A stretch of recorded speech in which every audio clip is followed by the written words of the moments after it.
berjalan sendirian, sebab Kau Bapa-Ku yang baik. Engkau sungguh baik, Engkau sungguh baik, Engkau sungguh baik. Mari jemaat kita bangkit berdiri bersama-sama, kita serukan nama Yahweh. Sembah Israel, Yahweh Eloheinu,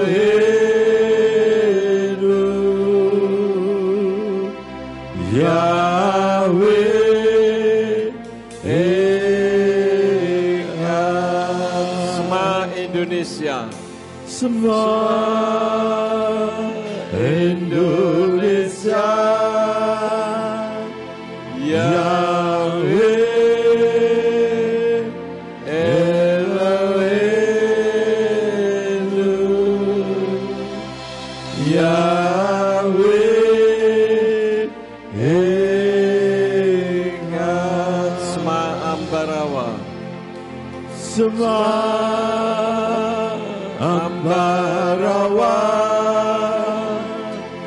Yahweh Eloheinu, Yahweh Eka.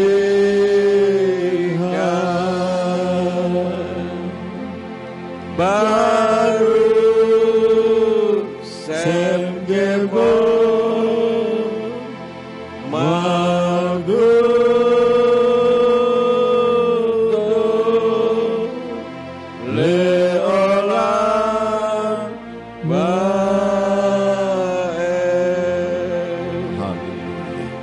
Kami deklarasikan nama Bapa Yahweh, karena dialah satu-satunya Elohim yang layak dan berhak untuk ditinggikan dan dimuliakan. Semua kuasa penguasa roh jahat di udara, baik yang ada di Israel, yang ada di Indonesia, bahkan yang ada di Ambarawa, bahkan yang ada di seluruh dunia, kalian harus dengar, Yahweh adalah Elohim pencipta langit dan bumi. Dan dialah Elohim yang layak dipuji dan ditinggikan. Terima kasih Bapa, Engkau telah memberi kesempatan di dalam kehidupan kami untuk kami dapat memuji dan meninggikan nama-Mu. Sekarang ya Tuhan, kami akan mendengar isi hati-Mu. Urapi hamba-Mu dan urapi setiap kami yang mendengar firman-Mu dengan urapan yang sama, agar firman yang ditaburkan dapat kami pahami dan kami mengerti di dalam kehidupan kami. Jika ada kuasa penguasa roh jahat di udara yang berusaha untuk mengganggu pemberitaan firman, kami tolak, kami patahkan di dalam nama Yeshua HaMashiach. Pergi keluar, engkau tinggalkan tempat ini. Tinggalkan setiap hati dan pikiran umat-umat Tuhan dimanapun berada. Ketika mereka melihat video ini, biarlah hanya nama Yahweh yang ada di dalam setiap hati dan pikiran kami, sehingga kami dapat memahami dan mengerti isi firman, sebagaimana Engkau memberikan pemahaman dan pengertian kepada hamba-Mu. Terima kasih Tuhan. Berikan kemampuan kepada kami bukan hanya untuk mendengar firman-Mu saja, melainkan juga melakukannya di dalam kehidupan kami. Berikan kemampuan kepada kami ya Tuhan untuk melakukannya. Tegur kami dan ajar kami supaya hidup kami semakin benar di hadapan-Mu. Demi nama Adonai Yeshua HaMashiach kami berdoa dan mengucap syukur. Haleluya. Semua yang percaya katakan amin. Silakan duduk, Bapak Yahweh memberkati. Shalom Aleihim. Puji Bapa Yahweh, sebagaimana flyer yang sudah saudara terima, hari ini kita masih akan berbicara tentang apa saudara? 10 tulah Mitsrayim. Hari ini yang keberapa? Yang ketiga. Yang ketiga kita buka di dalam kitab Keluaran pasal yang ke-8 ayat 16 sampai ayat yang ke-19 sebagai pendahuluan kita supaya kita bisa mengerti apa yang kita kerjakan pada hari ini di dalam mendengarkan firman. Keluaran 8 ayat 16 sampai 19 dari Indonesian Literal Translation yang berkata demikian. Lalu berfirmanlah Yahweh kepada Mose, katakanlah kepada Aharon, acungkanlah tongkatmu dan pukullah debu tanah, maka debu itu akan menjadi kutu di seluruh tanah Mitsrayim. Dan mereka berbuat demikian. Lalu Aharon pun mengulurkan tongkatnya dengan tangannya dan memukul debu tanah dan kutu-kutu itu hinggap pada manusia dan pada binatang. Semua debu tanah menjadi kutu di seluruh tanah Mitsrayim. Dan para penyihir di Mitsrayim itu pun berbuat dengan mantra-mantranya untuk menciptakan kutu-kutu. Tetapi mereka tidak berhasil. Dan kutu-kutu itu hinggap pada manusia dan binatang. Dan penyihir itu berkata kepada Paro, itulah jari Elohim. Namun hati Paro menjadi keras. Ia tidak mau mendengarkan mereka seperti yang telah Yahweh firmankan. Amin. Nah, ini yang menjadi bahasan kita pada saat ini, Bapak Ibu Saudara sekalian. Kalau di dalam kitab terjemahannya Yayasan Lembaga Alkitab Indonesia dikatakan nyamuk, kalau di dalam Indonesian Literal Translation kutu. Nah, untuk kita mengerti kebenaran firman yang benar, kutu atau nyamuk, itu kita kembali ke kitab berbahasa Ibrani. Nah, di dalam kitab berbahasa Ibrani ternyata di sana ditulis lekinim. Lekinim itu sejenis nyamuk tapi bukan nyamuk, saudara-saudara, ya. Hanya jenisnya saja sama. Karena di dalam bahasa Inggrisnya diterjemahkan gnats, beda dengan nyamuk. Kalau nyamuk bahasa Inggrisnya mosquito. Coba kita lihat gambarnya. Perbedaannya. Ya. Ini yang ditulis di dalam kitab suci, kutu atau serangga kecil, gnats. Kalau nyamuk itu yang ini. Bedanya apa, saudara-saudara? Bedanya kalau nyamuk ada sedotannya. Jadi enggak digigit nyamuk tapi diapain? Disedot nyamuk. Tapi kalau orang ngomong, waduh saya gatel disedot nyamuk, bisa diketawain, saudara-saudara. Padahal itu yang benar. Karena nyamuk enggak punya gigi, punyanya sedotan. Nah, ini yang punya gigi, ada taringnya. Dan ini menghisap darah manusia dan darah hewan, saudara-saudara. Jadi kita tahu ya, yang dimaksud kutu yang di sana itu beda dengan kutu yang di sini. Ini saya ambil dari internet. Gambarnya, saudara-saudara.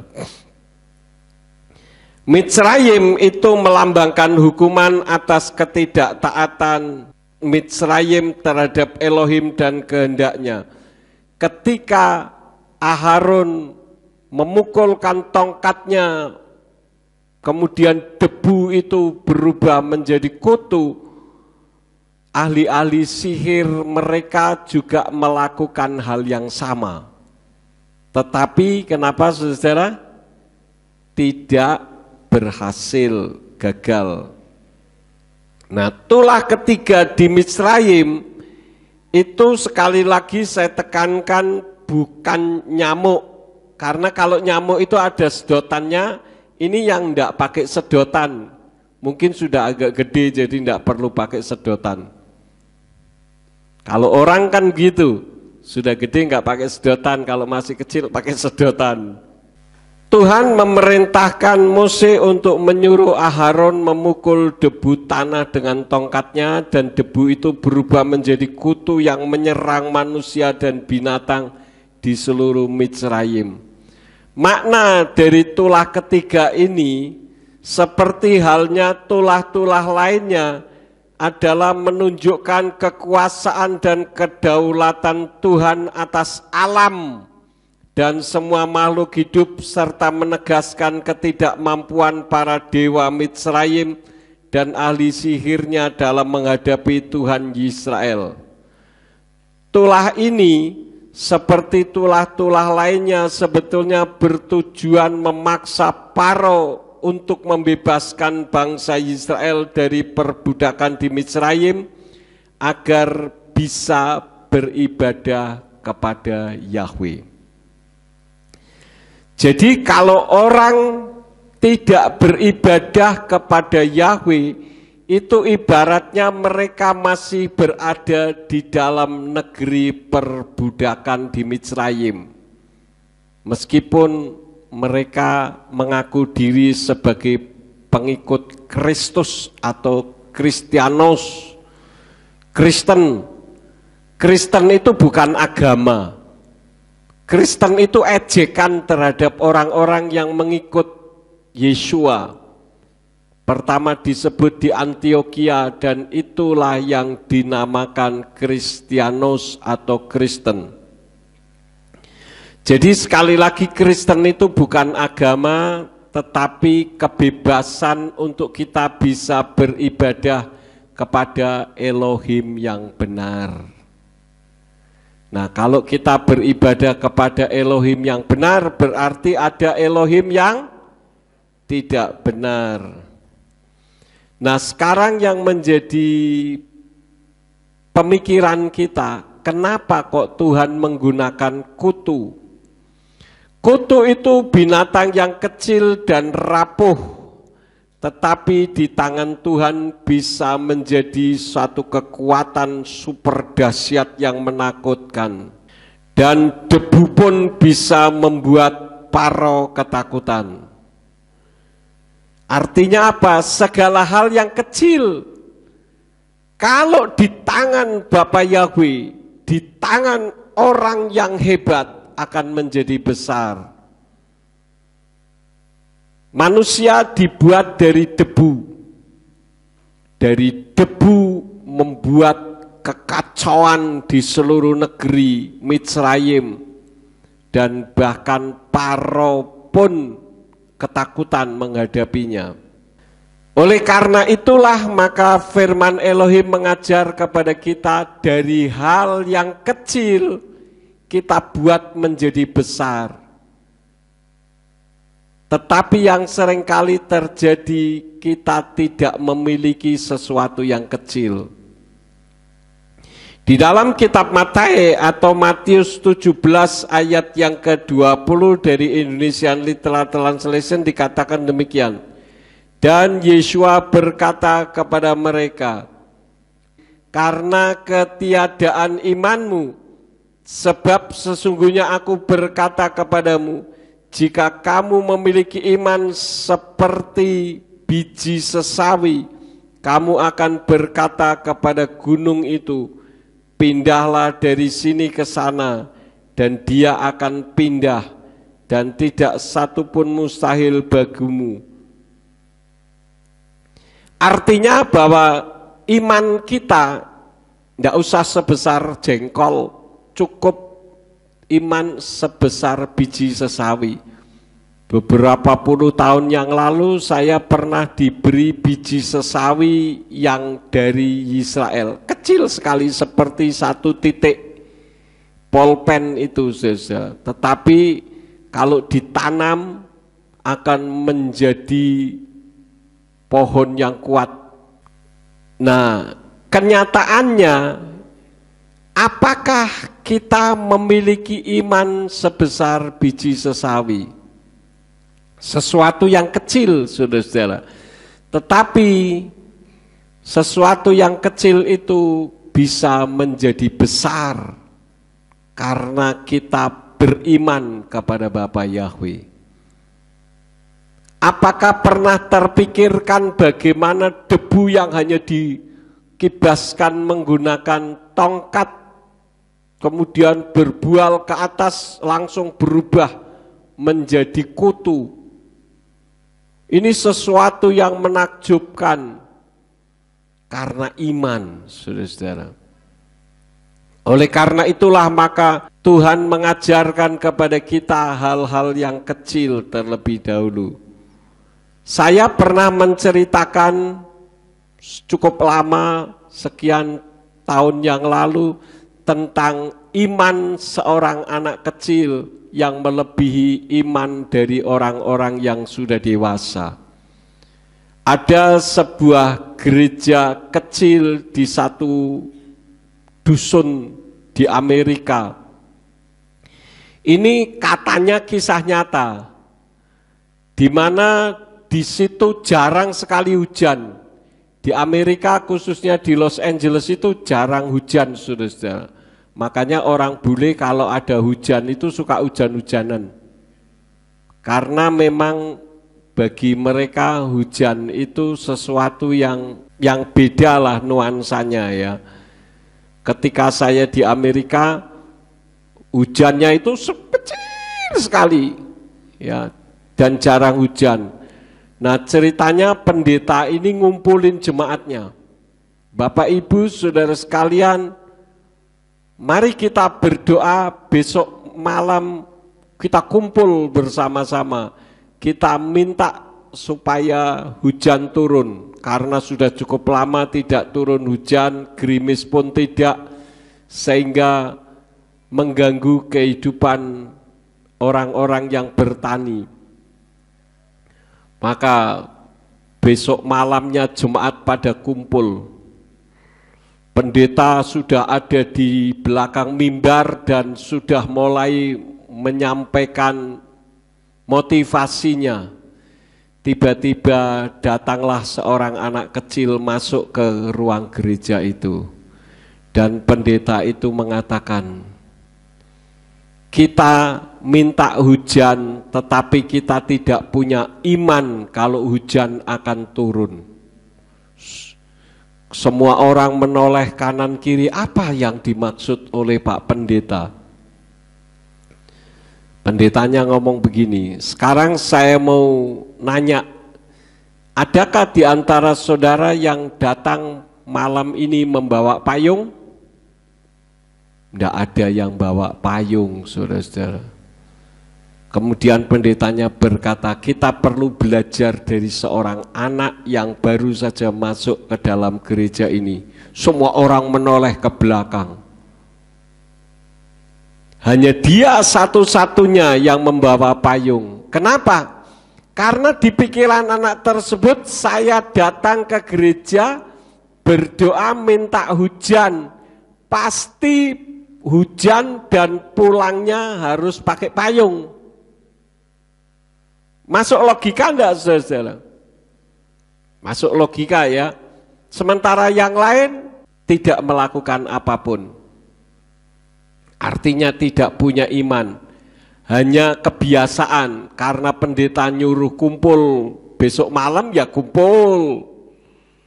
Kan yang seringkali terjadi begitu. Orang pergi ke gereja bukan untuk mencari sesuatu yang luar biasa, yaitu Tuhan yang sesungguhnya, tetapi pergi ke gereja karena kebiasaan. Ya sudah dari dulu lah Pak, kalau minggu ke gereja ya mau kemana lagi, daripada jalan-jalan nanti ada masalah di jalan, lebih baik ke gereja, ngantuk-ngantuk dikit nggak apa-apa lah. Yang penting kelihatan Pak Yakub ada di dalam gereja, kan begitu. Kebiasaan-kebiasaan seperti ini sekarang sudah bukan zamannya. Kalau saudara melihat bagaimana perkembangan ilmu pengetahuan, maka dalam dunia supranatural pun terjadi perkembangan. Karena itu kita datang ke gereja bukan hanya sekedar untuk mendengar firman yang menguatkan iman kita, tetapi juga belajar kebenaran firman. Sehingga ketika orang tanya, kita bisa menjawab. Ada orang tanya kepada saya, Pak Yakub selalu mengungkapkan tentang masalah nama melulu. Ya biar saja yang dia omongin soal nama ndak ngerti-ngerti. Bosen ndak. Seperti orang naik pesawat terbang. Kalau orang mau naik pesawat terbang sebelum pesawatnya tinggal landas, kan selalu ada pramugari yang memperagakan bagaimana menggunakan pelampung dan sebagainya. Itu kan selalu, saudara-saudara. Ya, kenapa selalu diungkapkan seperti itu? Dan tidak ada orang yang berkata, bosanlah Bu pramugari, sudah setiap kali naik pesawat itu melulu yang diomongkan. Kan tidak. Kenapa? Karena ketika pesawat dalam keadaan bahaya, lupa orang, saudara-saudara. Apa yang harus dilakukan? Karena itu perlu diajarkan terus-menerus. Demikian pula di dalam menuju kepada keselamatan. Kita harus terus mempelajari bahwa Tuhan kita namanya Yahweh. Dan perkembangan nama Bapa Yahweh di seluruh Indonesia itu sangat luar biasa, saudara-saudara. Saya tidak mau pusing dengan omongan orang, tetapi kita melihat sekali banyak orang-orang yang tidak suka dengan hal-hal yang kecil. Gereja kita ini kan dulu termasuk gereja kecil, gereja yang tidak ada apa-apanya, tetapi justru yang ada apanya di situ. Dulu mana orang mau melirik gereja kita? Tidak ada yang mau ngelirik, mendengar saja najis katanya. Tetapi sekarang gereja pemulihan firman mulai banyak dikenal. Apalagi dengan bergabungnya Pastor Tony Bastaman. Ini pendeta senior, saudara-saudara, yang berani untuk memberitakan kebenaran nama Bapa. Gereja pemulihan firman jadi makin dikenal. Saya tidak menghendaki GPF yang terkenal. Yang harus dikenal siapa? Bapa Yahweh. Kalau kita memperkenalkan nama Bapa Yahweh, kemudian gereja pemulihan firman ikut dikenal, itu merupakan konsekuensinya. Seperti ketika Yesua sebelum disalib, dia masuk ke kota Yerusalem, kemudian dia masuk menggunakan apa, saudara? Seekor keledai. Setiap kali orang membicarakan Yesua masuk ke Yerusalem dan semua orang mengelulukan dengan kata-kata Hosiana, Hosiana, keledai pasti disebut. Padahal keledai itu menginjak-injak jubah orang-orang kaya. Keledai jadi ikut dikenal. Coba kalau tidak ada Yesua di punggungnya, sudah ada sate keledai, saudara-saudara. Ya kan? Tetapi karena ada Yesua di punggungnya, maka jubah-jubah kebesaran pun diinjaknya. Itu sesuatu yang kecil sebetulnya, tetapi menjadi besar karena ada Yesua. Oleh karena itulah maka firman Elohim melalui tulah yang ketiga ini mengajarkan kepada kita supaya kita setia hal-hal yang kecil. Jangan kita mintanya hal-hal yang besar. Saya tidak pernah meminta GPF menjadi gereja yang paling besar. Tetapi kita memulai dari yang kecil karena sesuatu yang besar diawali dari yang kecil. Ya, coba kita membuka beberapa ayat. Lukas 16 ayat yang ke-10 dari Indonesian Literal Translation dikatakan apa? Siapa yang setia dalam hal yang kecil, ia pun setia dalam hal yang besar. Dan siapa yang tidak jujur dalam hal yang kecil, ia pun tidak jujur dalam hal yang besar. Jadi segala sesuatu dimulai dari yang kecil. Ketika saudara mendapatkan tugas yang melayani pekerjaan Tuhan, diberi tugas pelayanan, apakah kita bisa melaksanakan pelayanan itu? Mungkin saudara anggap, hanya pelayanan begitu aja, itu sesuatu yang kecil. Apakah kita bisa melaksanakan itu dengan setia? Tuhan taruh di dalam hati saya untuk memperkenalkan nama Elohim yang benar di negara ini. Dan itu saya lakukan dengan setia. Sejak kita mengenal tahun 2001 sampai sekarang sudah berapa tahun? 23 tahun.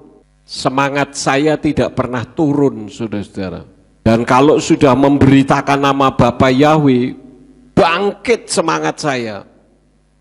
Karena ini yang Tuhan taruh di dalam hati saya. Dan kalau saya membuat sanggahan, gampang saja, tinggal ketak-ketik. Ruah HaKodes mendikte saya. Jadi saya tidak terlalu banyak mikir, karena itu bukan pikiran saya, itu adalah jawaban dari Tuhan sendiri. Yang lama kan mencari referensinya. Kalau saya katakan, kenapa orang Kristen mati-matian menyembah Allah? Allah itu kan Tuhan. Bukan. Nah, saya buktikan bahwa Allah itu bukan Tuhan. Kira-kira begitu. Nah, untuk membuktikan ini yang lama harus cari referensi. Supaya jangan asbun, asal bunyi. Itu yang lama, bisa sampai 2-3 hari. Karena kalau saya menyampaikan sanggahan dan sanggahan itu tidak akurat, saya bisa dikeroyok banyak orang. Benar saja dikeroyok, apalagi tidak benar. Yang anehnya yang tidak benar merasa benar. Nah, ini sesuatu yang luar biasa. Setialah dalam hal yang kecil. Tugas-tugas yang sepele. Jangan sampai kita menyepelekan. Di dalam tugas pelayanan kita, misalkan untuk menyalakan radio saja.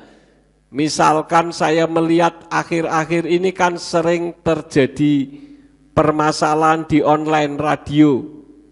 Nah, ketika kita tahu radionya tidak bersuara, nah coba kita berupaya bagaimana caranya supaya radio itu tetap berkumandang. Karena dalam dunia supranatural itu sangat berdampak, saudara-saudara. Kalau orang mengerti dunia supranatural, karena itu kemarin ketika saresehan ke-7 saya perintahkan kepada para gembala supaya mengupload semua acara-acara saresehan ke internet. Karena itu berdampak dalam dunia supranatural. Setialah dalam hal yang kecil. Lukas 16 ayat 10 diulang di dalam Lukas 19 ayat yang ke-17. Dan dia berkata kepadanya, baik sekali hai hamba yang baik, karena dalam hal-hal kecil engkau setia, hendaklah engkau memegang otoritas atas 10 kota. Jadi Tuhan akan memberikan kepercayaan untuk perkara-perkara yang besar, jika Tuhan melihat sikap hati dan motivasi kita ketika kita diberi kepercayaan hal yang kecil. Kutu itu kecil, saudara-saudara, tapi membuat seluruh negeri pusing 7 keliling. Tetapi yang seringkali terjadi, manusia ini maunya hal-hal yang besar. Dan kalau diberi tugas yang sepele, kadang berpikir, tugas saya kok cuman seperti ini. Saya sudah pernah cerita kepada saudara, semua yang kita lakukan untuk Tuhan itu sebetulnya membuktikan kecintaan kita kepada Tuhan. Dulu ketika masih di Comal, Pekerjaan saya apa? Saya bukan pengangguran, saya punya toko. Tapi pekerjaan saya ngepel gereja, kemudian ngelap-lap kursi gereja. Kursinya bukan seperti ini, model lama, kursi panjang kayu itu, saudara-saudara. Dan saya kerjakan itu ketika tidak ada orang. Pendeta pun tidak tahu. Saya tidak mau pusing dengan itu.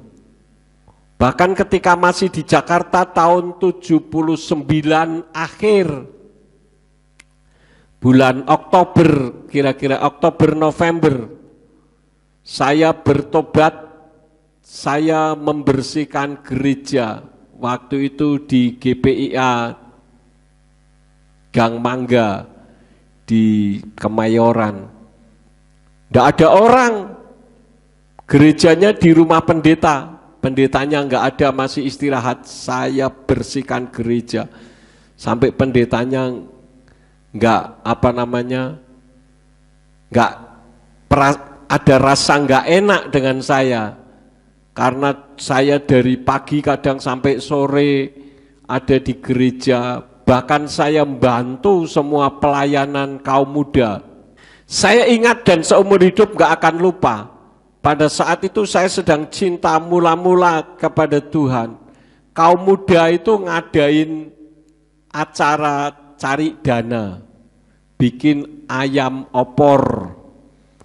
Ada orang pesen ayam opor, saya bawakan, saya naik sepeda motor, saudara-saudara. Tapi ternyata saya naik sepeda motor jatuh, ayamnya gelundung masuk got. Saya bilang, waduh, ayamnya nggak hidup kok bisa melayu dewi. Masuk got ayamnya, saudara-saudara.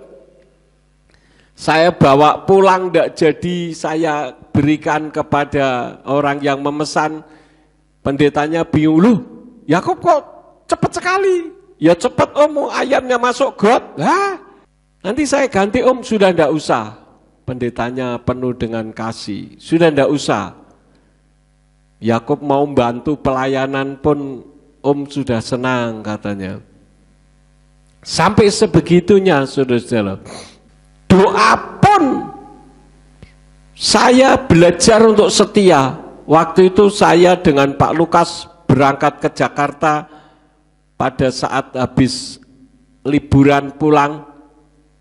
Badan capek luar biasa. Tapi keinginan untuk berdoa di gereja ada, karena waktu itu ada doa malam. Saya ikut, saudara-saudara. Tapi karena terlalu lelah, ngantuk. Nah, yang lucunya ketika ngantuk saya disuruh doa. Saya minta saudara Yakub berdoa, ya saya berdoa, saudara. Tapi ketika saya berdoa antara sadar dan tidak sadar, pikiran saya itu melayang-layang seperti ada di dalam bis. Doanya jadi ngelantur.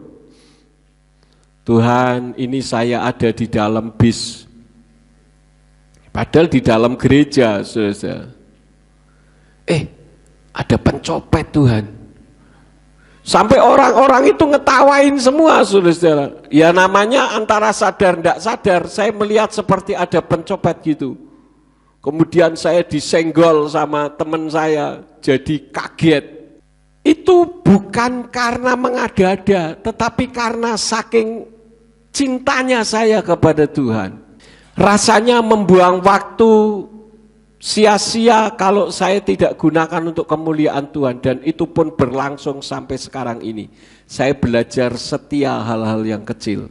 Sekarang ini saya sedang mempersiapkan untuk membuat sanggahan yang kedua kali, walaupun itu video lama 4 tahun yang lalu, tapi perlu saya sanggah. Nanti kalau sudah selesai saya akan berikan kepada saudara. Kenapa? Karena sangat mengganggu isi videonya itu. Saya belajar untuk setia hal-hal yang kecil, saudara-saudara. Karena itu coba ketika Tuhan memberikan kepercayaan hal yang kecil, saudara melakukan dengan setia, artinya apa? Siap-siap saudara nanti akan mendapatkan kepercayaan yang besar dari Tuhan. Tapi kalau kita diberi kepercayaan yang kecil saja kita tidak mau, atau kita pikir ya apa sih kayak gini ya. Orang kan maunya hal-hal yang besar. Ingat, debu bisa menggoncangkan Mitsraim. Manusia itu terbuat dari debu, maka debu pun yang dalam wujud manusia itu pun mampu menggoncang negeri. Jadi jangan saudara menganggap hal yang sepele, megahkan perkara-perkara yang besar dari hal-hal yang kecil, hal-hal yang sepele. Karena hal yang besar itu bisa berasal dari hal yang sepele.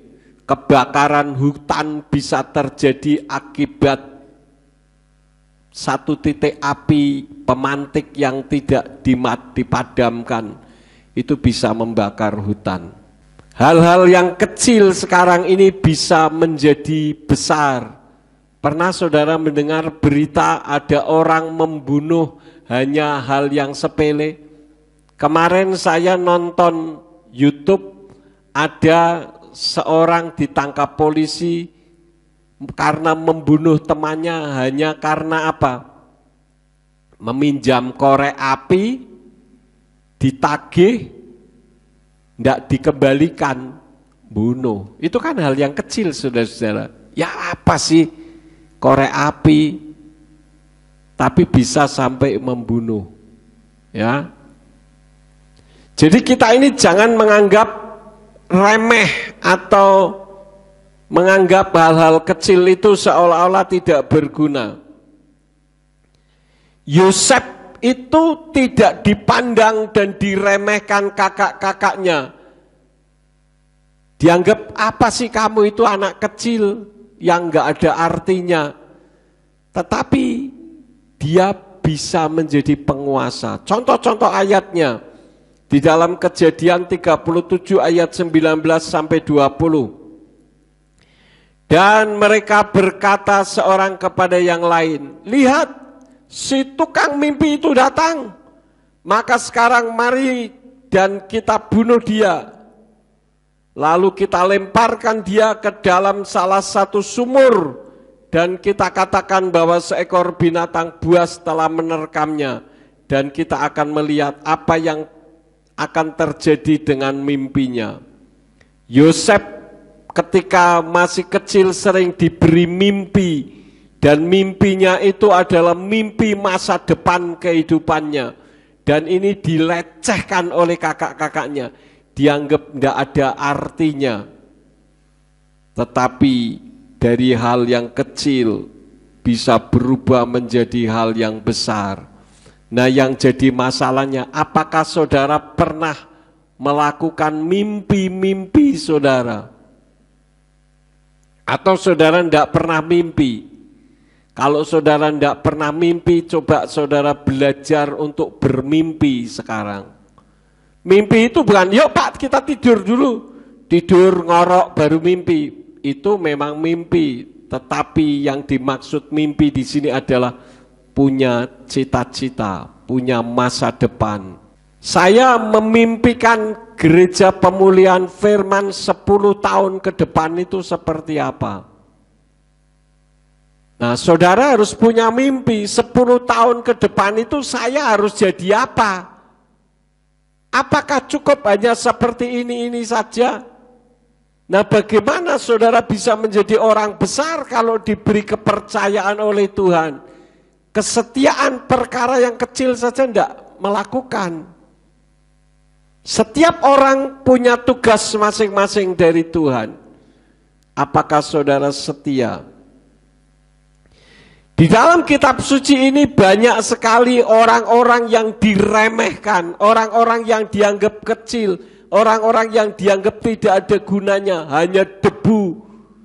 Tetapi debu pun bisa berubah menjadi kutu yang membuat parau pusing 7 keliling. Daud misalkan, Daud itu apa enggak diremehkan? 1 Samuel 16. 1 Samuel 16 ayat 10 sampai 11. Dan Isai telah menyuruh ketujuh anak-anaknya lewat di depan Samuel. Tetapi Samuel berkata kepada Isai, Yahweh tidak memilih di antara mereka ini. Lalu Samuel berkata kepada Isai, apakah ini semua anak-anakmu? Dan dia berkata, masih ada yang termuda dan sebenarnya dia sedang merawat kawanan ternak. Dan Samuel berkata kepada Isai, utuslah orang dan bawalah dia, karena kita tidak akan duduk berkeliling sampai dia datang ke sini. Daud tidak masuk hitungan, tetapi kita membaca di dalam kitab suci siapa Daud dan bagaimana kiprahnya di dalam melayani Bapa Yahweh. Kita itu jangan menganggap enteng hal-hal yang kecil. Bulu pun itu mengandung bobot yang sangat besar. Padahal bulu itu ditiup, gitu saja sudah hilang. Saya akan tunjukkan satu video. Satu bulu yang bisa membuat segala sesuatu jadi berantakan. Kita lihat videonya.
Някакъв уникален баланс, който постига този човек.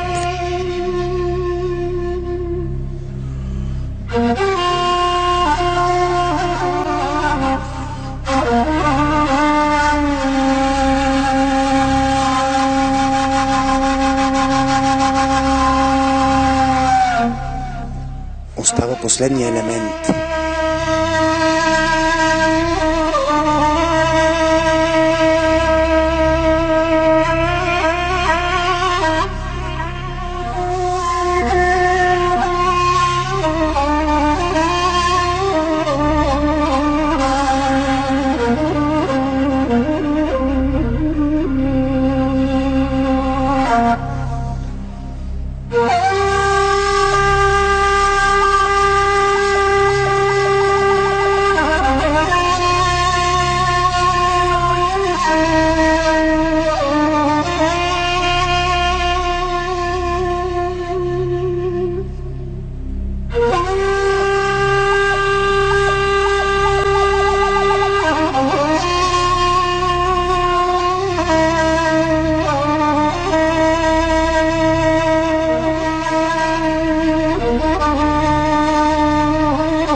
Това, което правиш, приятелю. Mbak, saudara bisa lihat, saya tidak menyampaikan untuk atraksinya, tetapi saudara harus belajar dari satu lembar bulu. Begitu itu ditiup, rontoklah semuanya. Artinya segala sesuatu yang ringan jangan saudara anggap enteng, jangan dianggap ringan. Kerikil dianggap hal yang kecil, tetapi kerikil pun bisa membuat orang jadi terkenal. Kita lihat lagi satu videonya. Di dunia ini banyak sekali manusia yang memiliki bakat di luar nalar. Misalnya saja pria ini. Dia mampu menciptakan karya seni luar biasa dengan hanya menggunakan batu kerikil. Lihatlah, dia menyusun batu-batu kecil ini sesuai dengan warnanya, sehingga lama-kelamaan, gambar yang ingin dihasilkan pun mulai terbentuk. Dibutuhkan ketelitian, kesabaran, serta waktu yang tidak sebentar untuk menciptakan karya ini. Namun, semua itu akan terbayar dengan kepuasan ketika hasilnya sudah tercipta.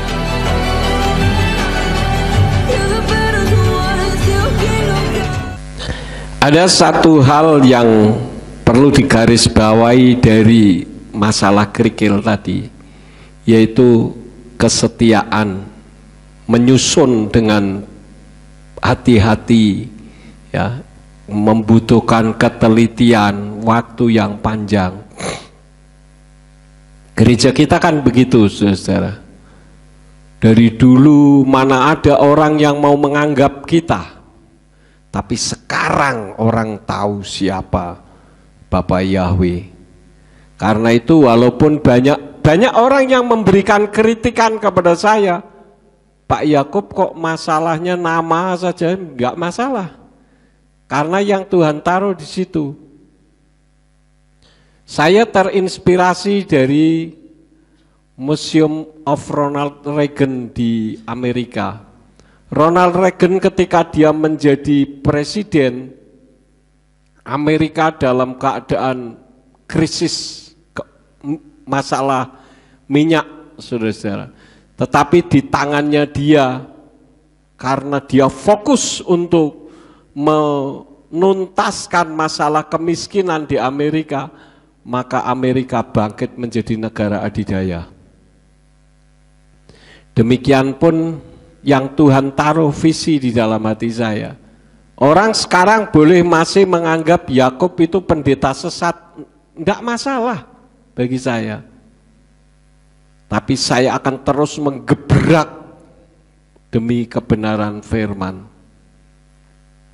Karena saya melihat banyak pendeta sebetulnya yang tahu dan mengerti siapa Yahweh itu, tetapi ada ketakutan di dalam dirinya untuk mengungkapkan. Karena itu jangan ada satupun di antara jemaat gereja pemulihan firman khususnya yang minder karena menjadi orang kecil. Pak, saya orang desa yang dianggap lemah. Saya akan berikan contoh-contoh di dalam kitab suci bagaimana orang-orang yang tidak dianggap tetapi menjadi orang hebat. Gideon misalkan, di dalam Hakim-Hakim 6 ayat yang ke-15, di sana dikatakan, namun dia menjawab kepadanya, ya Tuanku, dengan apakah aku akan menyelamatkan Israel? Ketahuilah, kaumku adalah yang paling lemah di antara suku Manasye, dan aku pun yang paling muda di dalam rumah ayahku. Sudah paling lemah, paling muda lagi, tetapi Gideon mampu menggoncangkan negeri.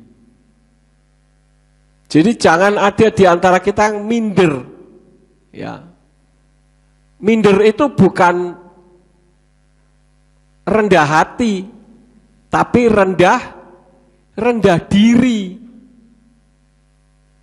Dulu pertama kali saya bertobat, kalau melihat pendeta-pendeta yang top, ya, yang khotbahnya luar biasa, ada rasa minder. Wah, dia kok luar biasa seperti itu ya. Sekarang setelah mengenal nama Yahweh, tidak begitu. Di hadapan Tuhan, jenderal, presiden sama, tidak ada bedanya. Dan jangan juga saudara berkata, saya kan orang tidak berpendidikan Pak, saya tidak punya titel kesarjanaan. Berapa banyak kali orang punya titel kesarjanaan tetapi membedakan nama, sebutan, bahasa, budaya tidak bisa sampai detik ini. Titelnya berderet-deret, bahkan profesor sebagai guru besar sekalipun. Tapi murid-murid Yeshua, siapa mereka? Mereka adalah para nelayan, orang-orang sederhana yang bahasa Yunani pun susah. Mereka hanya menggunakan bahasa Aramaik dan bahasa Ibrani. Tetapi Tuhan pilih seperti yang tertulis dalam 1 Korintus 1 ayat 27. Akan tetapi Elohim telah memilih apa yang bodoh dari dunia, supaya dia dapat mempermalukan mereka yang berhikmat, dan Elohim telah memilih apa yang lemah dari dunia, supaya dia dapat mempermalukan yang kuat. Saudara yang di tempat ini hampir boleh dikatakan tidak ada yang sekolah teologia dengan titel-titel tinggi, tapi saudara lebih ngerti tentang siapa Elohim sesungguhnya daripada orang yang bertitel berderet-deret itu. Karena Tuhan pilih saudara untuk mempermalukan orang yang merasa diri berhikmat. Jangan juga saudara berkata, Pak, saya wajahnya pun pas-pasan, fisiknya juga fisik kecil. Jangan saudara minder karena itu. Di dalam kitab suci ada seorang yang bernama Zakai atau Zakius. Lukas 19 ayat 3 katakan apa? Dan dia berusaha untuk melihat Yeshua. Siapakah dia? Tetapi dia tidak dapat karena kerumunan orang itu sebab tubuhnya pendek. Tapi Zakius atau Zakai namanya dikenal sampai detik ini karena dia mencari Tuhan dengan benar. Jadi jangan merasa minder, aku wis peot Pak. Nah, memangnya apa urusannya masalah peot atau tidak dengan masalah menjadi orang besar? Charlie Chaplin, apa wajahnya ganteng itu saudara-saudara? Terus Mr. Bean, apa wajahnya ganteng tapi bisa terkenal? Bahkan Mr. Bean kalau main film nggak pernah ngomong, iya kan? Tapi bisa dikenal di seluruh dunia. Jadi jangan mengecilkan. Pak, saya kan nggak punya jabatan. Saya tunjukkan satu di dalam kitab suci. Orang yang tidak punya jabatan bahkan 2 kali ketidakmungkinan harus dilewati, dia bisa menjadi orang hebat. Siapa dia? Tidak lain adalah Yosef. Yosef ketika dijual oleh kakaknya, difitnah oleh istri Potifar sama tante Pot, dimasukkan ke dalam penjara. Sudah budak, masuk penjara lagi. Untuk bebas saja harus melewati masa 50 tahun. Pembebasan para tawanan. Sudah budak tawanan, itu sudah tidak mungkin untuk menjadi orang besar. Untuk bebas saja harus melalui, ada tahun yang disebut tahun Yobel, tahun pembebasan para tawanan. Harus nunggu puluhan tahun. Sudah gitu dia juga termasuk orang yang betul-betul diperhatikan jangan sampai keluar dari penjara. Karena dia tawanan penguasa di Mitsrayim. Tetapi Tuhan mampu membuat dia menjadi orang hebat, melewati 2 kali ketidakmungkinan. Jadi jangan mengecilkan hati, saudara-saudara.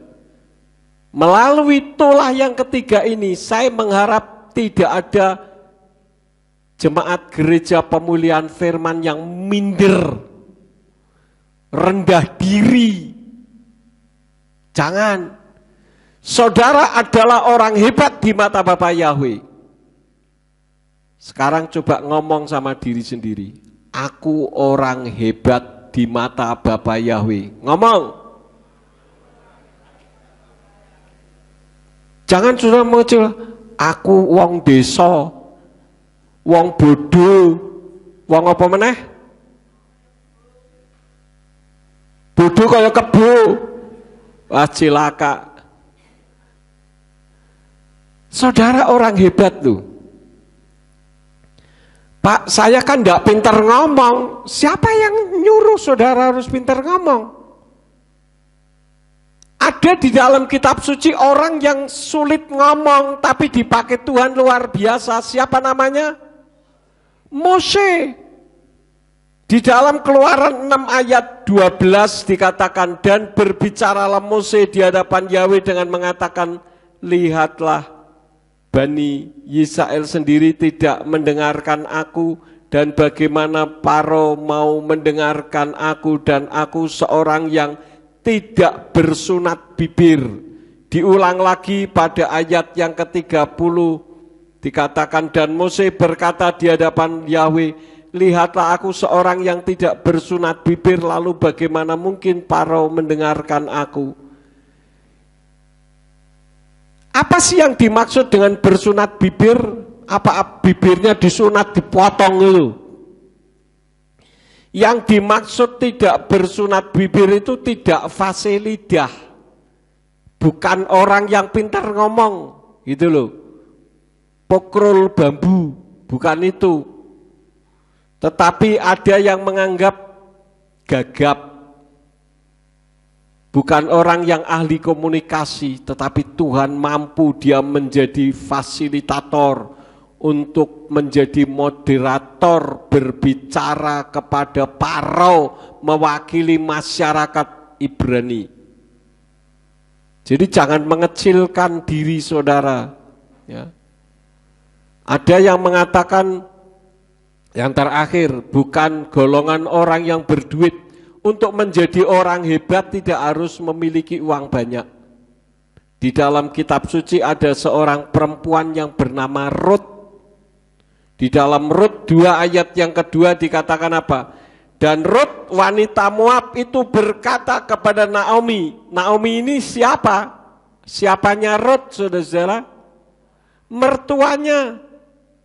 Aku mohon biarlah aku pergi ke ladang dan biarlah aku memungut di antara bulir-bulir yang berjatuhan di belakang seseorang yang dalam pandangannya aku beroleh kemurahan hati, dan berkatalah dia kepadanya, pergilah anakku.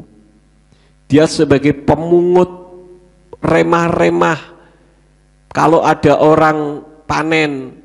Jadi kalau sekarang ini misalkan orang panen di sawah, kan ada yang berjatuhan tuh di tanah. Nah itu yang diambilin kira-kira begitu. Karena saking miskinnya. Tetapi Tuhan mampu membuat dia menjadi orang hebat. Pokoknya jangan merasa diri, aku ki wong cilik. Kan seringkali terjadi begitu. Saudara bukan orang kecil, walaupun mungkin tubuhnya saudara kecil, tapi saudara adalah orang hebat. Makanya kalau ngaca, ya, jangan putar sana, putar sini, senyum-senyum sendiri. Bukan itu yang diutamakan. Ngomong sama diri sendiri ketika saudara ngaca. Hei, kamu orang hebat. Gitu loh. Ya, jangan, Tuhan, kok aku diciptakan bibirku rodok kandel Tuhan. Bibirku kok tebel Tuhan. Kok kulitku jadi seperti ini Tuhan, enggak seperti itu. Orang itu kan relatif ya toh. Orang yang kulitnya hitam pengen putih, yang kulitnya putih pengen hitam. Maka bule-bule itu banyak yang tidur-tiduran berjemur di pantai, itu pengen hitam. Yang hitam pengen putih, disuntik pakai obat, akhirnya putihnya putih aneh. Memang manusia itu angel. Tetapi pada hari ini melalui tulah yang ketiga, Tuhan mengajar kepada kita supaya saudara menyadari siapa dirimu di hadapan Tuhan. Engkau adalah orang hebat. Karena itu saya tidak menganggap jemaat khususnya di Ambarawa ini orang-orang sederhana yang tidak ada apa-apanya. No, di mata saya saudara adalah orang-orang hebat yang mampu menggoncang dunia ini. Yang jadi masalahnya saudara mau dipakai Tuhan atau tidak. Kalau saudara mau dipakai Tuhan, maka Tuhan akan memakai saudara. Coba saja saudara ketik di internet Yakub Sulistyo, keluar nama saya. Artinya saya dikenal. Walaupun orang mengenalnya pendeta sesat, pendeta ini itu no problem bagi saya. Nggak ngaruh 0,01% pun. Karena bagi saya yang penting Tuhan mengenal saya dengan sesuatu yang baik, yaitu memberitakan nama Bapa Yahweh. Hanya ini yang saya sampaikan kepada saudara, kiranya saudara mulai sekarang merasa bahwa saudara adalah orang penting di mata Tuhan. Saudara adalah orang hebat di mata Tuhan. Saudara adalah orang yang dipakai Tuhan. Amin. Mari kita bangkit berdiri bersama-sama. Kami mengucap syukur kepadamu Bapa Yahweh, Engkau telah memimpin ibadah kami dari awal sampai akhirnya. Kalau sebentar kami akan pulang, kirim malaikat Tuhan untuk menjaga melindungi kami, tibakan di rumah dengan selamat. Jauhkan dari malapetaka, gangguan selama di perjalanan. Kumpulkan kami di waktu yang akan datang dengan iman yang lebih baik dari hari ini. Hari ini Engkau begitu menghargai kami, dan kami pun akan menyadari bahwa kami adalah orang yang hebat di mata Bapa Yahweh. Oleh karena itu kami siap Engkau pakai untuk menjadi berkat bagi jiwa-jiwa. Berkati semua yang sudah ambil bagian di dalam pelayanan pada hari ini. Engkau pakai mereka semakin hari semakin heran. Dan biarlah Tuhan, apabila sampai di rumah ada yang akan melakukan aktivitas dalam kehidupan setiap hari, apa saja yang diusahakan dan dikerjakan yang tidak bertentangan dengan firman-Mu, kiranya dibuatnya oleh Engkau berhasil, supaya dengan keberhasilan itu dapat dikembalikan lagi guna hormat dan kemuliaan bagi nama-Mu. Sekarang berkatilah kami, karena kami siap menerima berkat daripada-Mu. Mari kita angkat kedua belah tangan kita untuk menerima berkat Yahweh. Yefaraka Yahweh wa yishmereka. Yahweh memberkati engkau dan memelihara engkau. Yair Yahweh pana oleh kawi kuneka. Yahweh menyinari engkau dengan wajahnya dan memberi engkau anugerah. Yisa Yahweh pana oleh kawi yashemleka shalom. Yahweh menghadapkan wajahnya kepadamu dan memberi engkau damai sejahtera. Diberkatilah engkau di kota dan diberkatilah engkau di ladang. Diberkatilah buah kandunganmu, hasil bumimu dan hasil ternakmu, yakni anak lembu sapimu dan kandungan kambing dombamu. Diberkatilah bakulmu dan tempat adonanmu. Diberkatilah engkau pada waktu masuk dan diberkatilah engkau pada waktu keluar.